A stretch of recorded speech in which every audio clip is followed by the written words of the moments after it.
আসসালামু আলাইকুম। এই সমস্যাটা দেখো, এখানে বলছে y square minus 4x minus 6y plus 20 equal to 0 বক্ররেখার 3,2 বিন্দুতে আমাদের স্পর্শক লাগবে এবং অভিলম্বের সমীকরণ নির্ণয় করতে হবে।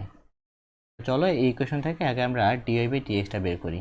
এখান থেকে আমরা যদি ডিওয়াই বাই ডিএক্সটা বের করতে চাই, পুরোটাকে এক্স এর সাপেক্ষে অন্তরীকরণ করো। তাহলে 2y into d y by d x minus 4 minus 6 d y by d x plus 0 equal 0, তাই তো? এখান থেকে তুমি যদি ডিওয়াই বাই ডিএক্সটা বের করতে চাও, ডিওয়াই বাই ডিএক্স, তাহলে এই 4টাকে ওপাশে পাঠিয়ে দাও। তাহলে এখানে হবে 4, নিচে ভাগ হবে এই যে ডিওয়াই বাই ডিএক্স এর সহগগুলো দ্বারা, তাই তো? এখানে হবে 2y মাইনাস 6। 2 কমন নিয়ে তুমি কাটাকাটি করতে পারো, তাহলে উপরে থাকবে 2, নিচে থাকবে y মাইনাস 3। ক্লিয়ার? ঠিক আছে। এখন আমাদের এই বিন্দুতে আমাদের স্পর্শক বলছে, তাহলে এই বিন্দুতে আগে স্পর্শকের ঢাল বের করি। এটা কি বের হয়েছে? এটা কিন্তু স্পর্শকের ঢাল। তাহলে 3,2 বিন্দুতে তুমি লিখে নিতে পারো সব বিন্দুতে স্পর্শকের ঢাল m is equal to dy by dx কত 3,2।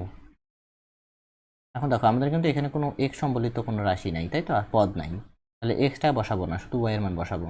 উপরে 2, নিচে 2 মাইনাস 3, মাইনাস 2 আমাদের আনসার। অ্যান্সার না তো, এটা তো ঢাল। ঠিক আছে, তাহলে আমাদের এই বিন্দুতে অর্থাৎ 3,2 বিন্দুতে স্পর্শকের সমীকরণ কি হবে? y minus y1। y1 কত? এখানে 2, y minus 2 equal to m অর্থাৎ মাইনাস 2 x মাইনাস x1, তাহলে 3। একটু ক্যালকুলেট করলে আমাদের অ্যান্সারটা আসবে কত? এখানে মাইনাস 2টা এই পাশে নিয়ে আসো, তাহলে প্লাস 2x, এখানে আছে y, তাহলে প্লাস y মাইনাস 2, আর এখানে আমাদের দুটো গুণ করলে পজিটিভ 6, পজিটিভ 6 এই পাশে আসলে নেগেটিভ 6, তাহলে নেগেটিভ 8 ইকুয়াল 0। একটা অ্যান্সার আমাদের শেষ। এটা কি? এটা স্পর্শকের সমীকরণ। এখন আমাদের অভিলম্বের সমীকরণ লাগবে।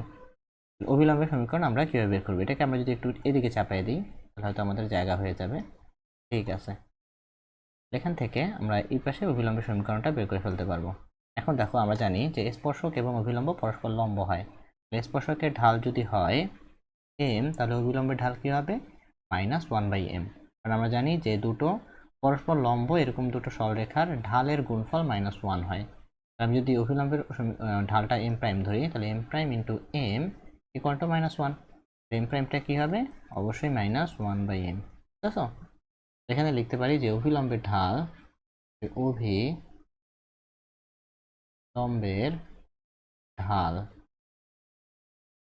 ঢাল m প্রাইম দিতে পারি আমি -1/m, মাইনাস মাইনাস কাটা, তাহলে 1/2 শুধু। ওকে, কারণ অভিলম্বের সমীকরণ is equal x minus x1, sorry y minus y1, y minus y1, তাহলে y minus 2 equal to m অর্থাৎ 1/2 x মাইনাস x1 অর্থাৎ 3। ঠিক আছে, একটু ক্যালকুলেট করো এটা। তাহলে এই 2টাকে এই পাশে পাঠিয়ে দাও, তাহলে 2y minus 4 equal to x minus 3।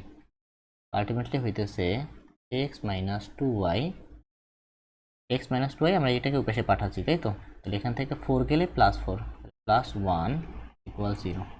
ঠিক আছে, এটা আমাদের আর একটা উত্তর। আশা করি ম্যাথটা সবাই বুঝতে পেরেছো। ঠিক আছে।